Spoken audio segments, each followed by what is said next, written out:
guys, selamat pagi guys. Inilah guys ya, jalannya si tinjau laut itu ya guys ya.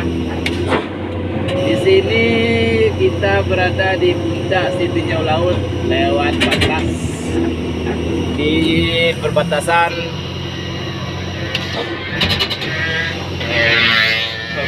Solo sama Padang ya guys ya.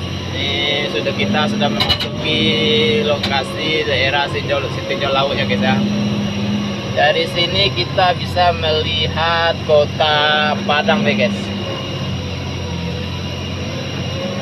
Kota Padang dari si tinjau laut ini ya guys ya. Ini guys. Ini yang dinamakan tinjau laut ini guys ya.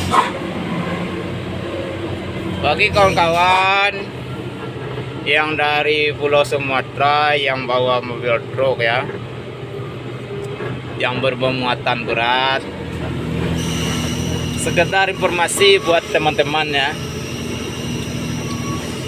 Kalau sekisarannya muatannya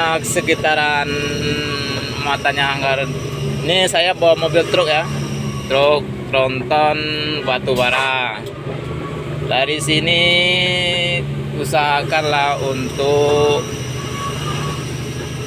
memakai gigi paling kecil ya guys.